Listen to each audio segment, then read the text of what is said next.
पावरले? Request धेरै गरे sir, request गरे पावरलाई पनि गरे, नेपालमा यहाँको एजेन्डा कसैबाट पनि सुनाइ भएन। म आफैले कल गरेर नेपालबाट पैसा मगाएर आफै टिकट गरेर जाने। देशमा धेरै हिँड्यो होइन, अब अहिले चाहिँ लास्टै हो। त्यो पनि यहाँ पनि आउने थिएन, अब यसो उमेरले पनि अर्को ठाउँ मिलेर म यहाँ आएको हो होइन, ठ्याक्कै भिजा लागिहाल्यो। हजुर हजुर। अब गएर चाहिँ अब हिँडिँदैन, नेपालतिर यसो केही एउटा विकल्प खोज्नुपर्छ। पैसा मैले ऋणै लिएको हो, बाहिर कसैसँग ऋण लिएको हो। 2%मा सयबाट 2 ऋण लिएर नेपाली 7जना कुरो भएको, 7जनाले अहिले उहाँ काम गरिराख्नु भएको छैन? 6जनाले गरिरहेको छ, मसँग 7जना। एग्रिकल्चर भन्ने बित्तिकै अब खेतीको काम हो एग्रिकल्चर भनेको। मरिससमा एग्रिकल्चर कस्तो छ भने अरू देशमा जस्तो अलिकति यहाँ टेक्नोलोजी पनि छैन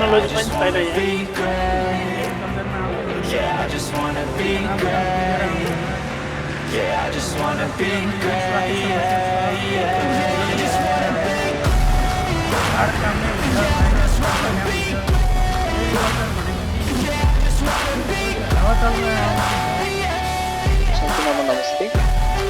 र यति बेला म क्युपिपमा आएको छु। क्युपिपको सेन्टर क्युपिप बस स्ट्यान्डको ठ्याक्कै पछाडि छु र यति बेला म भने फ्ल्याग जाँदैछु। फ्ल्यागमा करिब 2 महिना अगाडि मात्रै आउनुभएको एकजना नेपाली दाजु, उहाँ चाहिँ केही कारणवश नेपाल फर्कने हुनुहुँदैछ। उहाँको स्वास्थ्यको समस्याका कारणले नेपाल फर्कने हुनुहुँदो रहेछ र म उहाँलाई भेट्नको लागि म बस्ने चाहिँ बागवामा हो र अहिले म यति बेला क्युबिकमा आएको छु। त्यो क्युबिकबाट चाहिँ म फ्ल्याग जाँदैछु।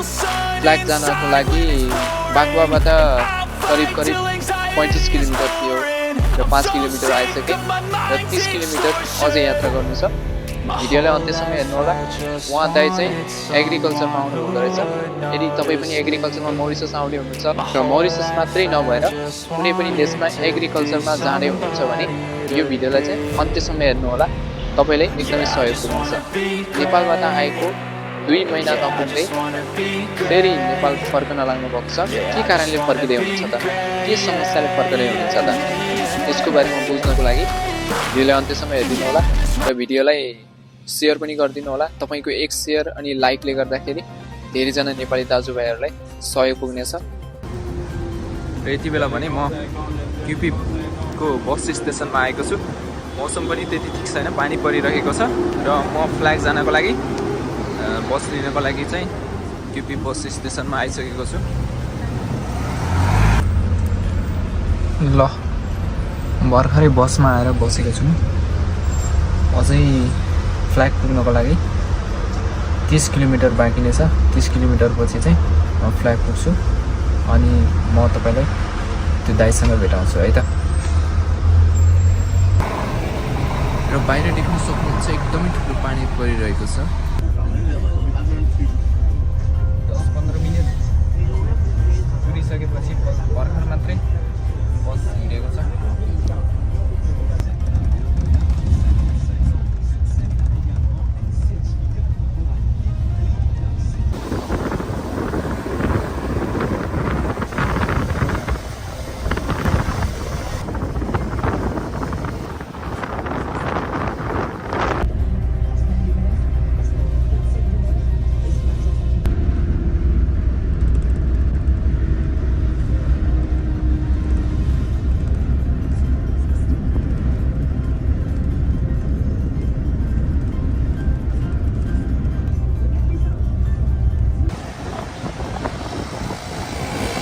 यति बेला भने म अलमोस्ट 35 किलोमिटर बसको यात्रापछि फ्ल्यागमा आइसकेको छु र दाइले पनि मैले फोन सम्पर्क गरिसकेको छु।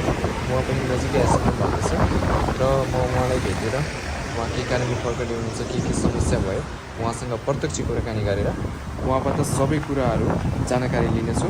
कृपया भिडियोलाई अन्त्यसम्म हेरिदिनु होला।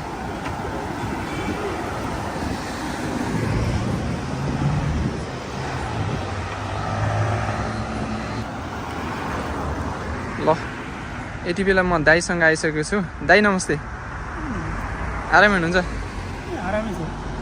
मरिससको यात्रा चाहिँ तपाईँको कसरी सुरु भयो? म चाहिँ मरिससमा एग्रिकल्चरमा आएको। हजुर हजुर। DSR मेरो घरबाट अजयपुर कम्पनीमा एग्रिकल्चरमा आएको होइन। हजुर हजुर। म आएको 2 महिना मात्रै भयो। 2 महिना भइसक्यो आएको। अनि तपाईँ एग्रिकल्चरमा आउनुभयो होइन? अनि तपाईँले नेपालबाट यहाँ आउनु अगाडि एग्रिकल्चरमा आउने भनेर थाहा थियो होला नि त होइन?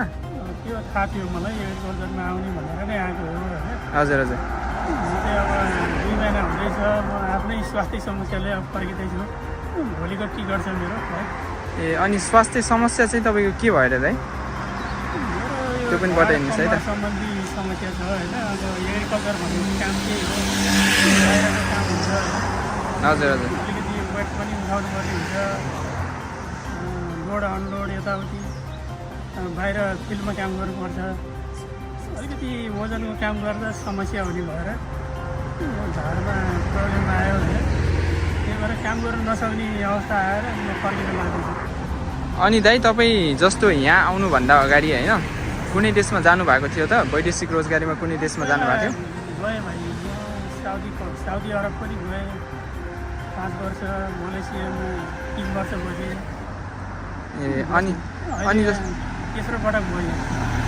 ए अनि उता भनेपछि तपाईँको जस्तो अहिले जुन समस्या भयो भन्नुभयो होइन, जुन समस्याको कारणले तपाईँ नेपाल फर्कदै हुनुहुन्छ, त्यो समस्या चाहिँ तपाईँले यहाँ आउनुभन्दा अगाडि नै थियो या कहिलेदेखि थियो?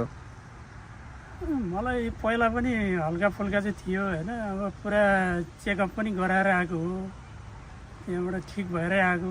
यहाँ आएपछि फेरि अलिकति भारी काम परेपछि फेरि बल्झियो क्या त्यो। त्यही कारणले अब गाह्रो भयो। फेरि समस्या आइरहला भनेर म चाहिँ नसक्ने भएँ, आफै टिकट गरेर अब जाँदैछु।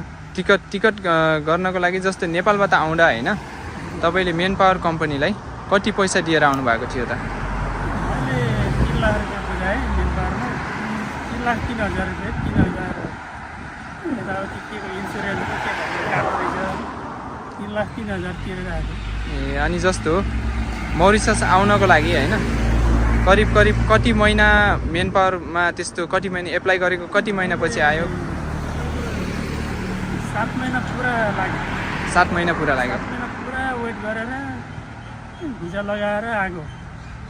अनि जस्तो मेन पावरमा कुन मेन पावरबाट आएको भन्नुभयो? म DSR मेन पावर।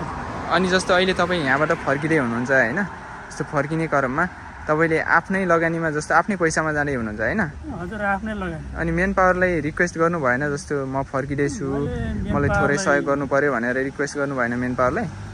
रिक्वेस्ट धेरै गरेँ सर, रिक्वेस्ट गरेँ मेन पावरलाई पनि गरेँ, नेपालमा यहाँको एजेन्टलाई पनि कसैबाट नि सुनाइ भएन। म आफैले कल गरेर नेपालबाट पैसा मगाएर आफै टिकट गरेर जाँदैछु। यहाँको मेन पावर यहाँको एजेन्ट भन्नुभयो होइन, यहाँको एजेन्ट भन्नाले कस्तो? यहीँको एजेन्ट चाहिँ अब यहाँको बोसहरूसँग लिङ्क गरेर नेपालबाट मान्छे मगाउने नेपालको एजेन्टसँग मिलेर चाहिँ अब उताकोले नेपालको एजेन्टले उतैबाट मेन पावरबाटै हामीलाई मोटो रकम असुलले यहाँबाट फेरि बोसहरूसँग यहाँको एजेन्टले पैसा लिँदो रहेछ।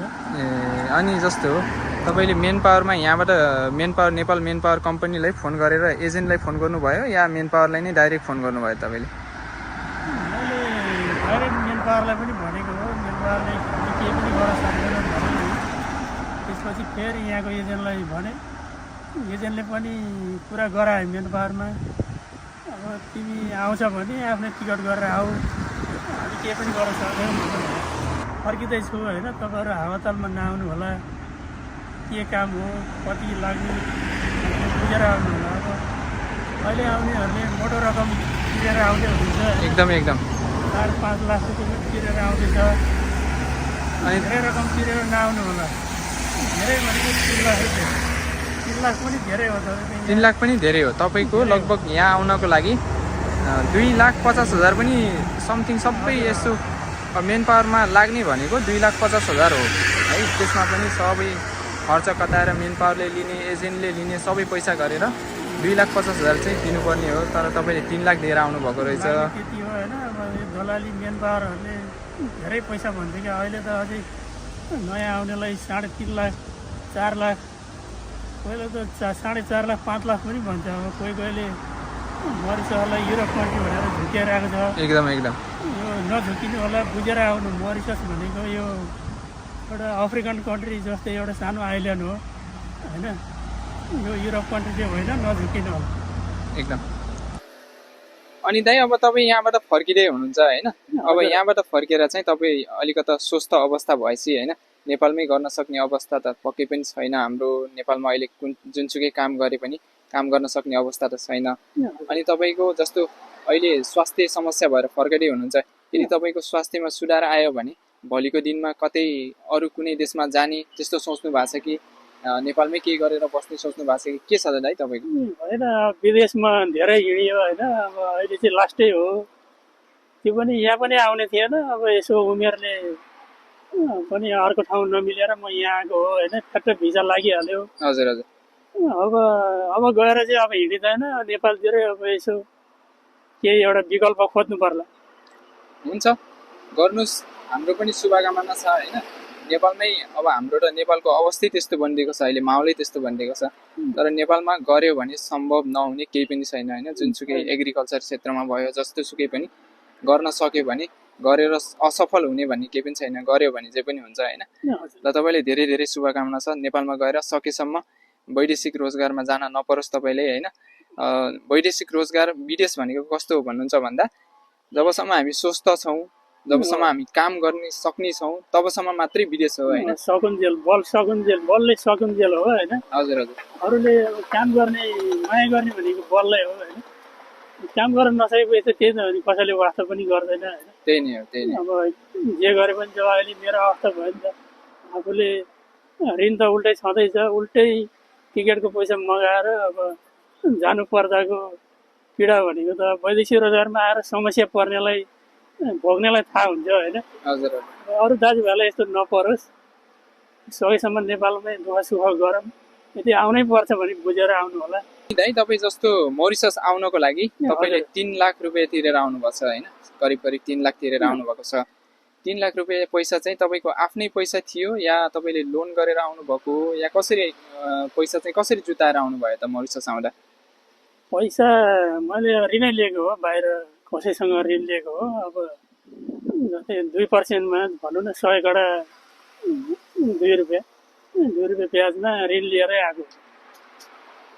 3 लाख रुपियाँ ऋण लिएर आउनुभयो भनेपछि अहिले त्यो ऋण अब तिर्नु त त्यो छँदै छैन। तपाईँले यहाँ कति महिना कति दिन काम गर्नुभयो? जस अहिले तपाईँ आएको करिब 2 महिना भइसक्यो होइन। 2 महिना हुँदैछ मेरो। 2 महिना भएको छैन, हुँदैछ काम त। मैले त्यही लगभग 1 महिना पनि गरिनँ होला पुरा। बिचमा जाँदै छोड्दै अब सक्छ कि भनेर प्रयास पनि गरेको हो। लास्टमा सकिएन। 20 दिन जति काम गरेँ मैले जम्मा। 20 दिन जति काम गर्नु। अनि काम गरेको स्यालेरी पाउनु भयो त? 20 दिन काम गरेको पाएँ मैले।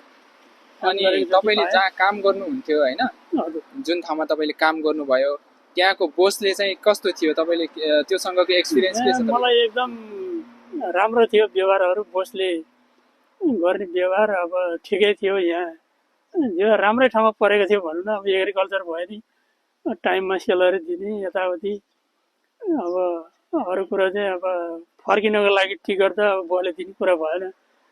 आउँदाखेरि धेरै खर्च लागेको छ यहाँको पनि भनेर होइन। आफैले व्यवस्था गर्नुपर्ने थियो एकदम। अनि दाइ जस्तो अहिले यो भिडियो हेर्दै हुनुहुन्छ होइन, जति पनि अहिले मरिससमा एग्रिकल्चरको डिमान्डहरू पनि नेपालमा धेरै गएको पाइएको छ। अनि अहिले जस्तो यो भिडियो हेरिराख्नु भएकोहरूलाई यदि उहाँहरू एग्रिकल्चरमा यहाँ आउँदै हुनुहुन्छ भने उहाँहरूले चाहिँ तपाईँ के भन्न चाहनुहुन्छ त? एग्रिकल्चर भन्ने बित्तिकै अब खेतीको काम हो एग्रिकल्चर भनेको। मरिससमा एग्रिकल्चर कस्तो छ भने अरू देशमा जस्तो अलिकति यहाँ अलिक टेक्नोलोजी पनि छैन। यहाँ अलिक भर्खर विकास हुँदैछ। यहाँ सबै हातले गर्नुपर्छ खेतीको काम। अब तपाईँको त्यस्तो सेफ्टीहरू काम गर्दाखेरि अब प्रयोग हुने औजारहरू अनि सेफ्टीहरू के कस्तो पाउनु भयो? खासै यहाँ त्यस्तो प्रयोग हुँदैन। नर्मलै हो, यहाँ नेपाल जस्तै हो। बाहिर काम गर्नुपर्छ, खन्ने झारो उखाल्नेदेखि यहाँ भनेको नेपालभन्दा पनि अलिक नर्मलै जस्तो लाग्यो मलाई यहाँ चाहिँ होइन। एग्रिकल्चर भनेको चाहिँ अलिक हुँदै होला, विकास हुँदै होला यहाँ होइन। जस्तै अब एग्रिकल्चर त अब कोरियातिर तपाईँको हेऱ्यो भने अर्कै खालको टेक्नोलोजी छ नि त, त्यहाँ विकास पाउँछ, मेसिनले गर्छ। यहाँ भनेको सबै हातले गर्नुपर्छ, त्यही भएर अलिकति हार्ड काम पर्छ होइन। बुझेर आउनु होला। बाहिर एग्रिकल्चर भनेपछि अब घाम पानी बाहिर अलिकति दुखाइ गर्नुपर्छ। अब हतारमा त्यतिकै हाम फालेर नआउनु होला, बुझेर आउनु होला भन्नु चाहन्छु। अनि काम गर्दाखेरि जस्तो चाहिने औजारहरू त भयो होइन, कुनै सेफ्टीहरू हुन्छ, उठाउनको लागि हुन्छ, गाडीमा राख्नको लागि हुन्छ, त्यस्तो चाहिँ पाउनु भएन होइन? सेफ्टीहरू खासै छैन यहाँ। अब त्यही हो, नेपालमा जस्तै अलिकति सेफ्टी भनेको अब बुटहरू पाइन्छ, त्यो ड्रेस भन्ने यहाँ देखिनँ मैले होइन। युनिफर्म पनि हुँदैन, पानी परिरहन्छ यहाँ, त्यो रेनकोट पनि देखिनँ होइन।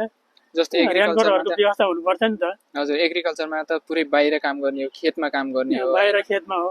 जस्तो यहाँ त अब छिनछिनमै पानी परेको हुन्छ। अहिले पनि यहाँ देख्न सकिन्छ भर्खरै बादल लागेको छ, भर्खरै घाम लागेको छ होइन। यहाँ वेदरको होइन, मौसमको कुनै पनि टुङ्गै हुँदैन, एकैछिनमा पानी पर्ने, घाम लाग्ने हुन्छ होइन। एकैछिनमा पानी पर्छ तपाईँ। जस्तो काम चाहिँ तपाईँहरूले जस्तो पानी परेको बेलामा, घाम लागेको बेलामा पनि काम गर्नुपर्ने भयो होइन? काम गर्नुपर्छ। धेरै ठुलो पानी आयो भने बरु एकछिन ओतमा बसिन्छ होइन। तर सेफ्टी चाहिँ हाम्रोमा देखाएन। अर्को ठाउँमा दिएको छ कि तर छैन, त्यो थाहा छैन। तर हामीलाई चाहिँ छैन। गर्न सकिन्छ होइन, असम्भव भन्ने केही पनि छैन। धेरै कुराहरू गाउँमै सम्भव छ। त्यो भएको कारणले गर्दाखेरि गर्नुहोस्, नेपालमै केही गर्नुहोस्। जस म पनि 2-4 महिनामा फर्किन्छु होला, दाजुभाइको उठै भेट हुन्छ होइन।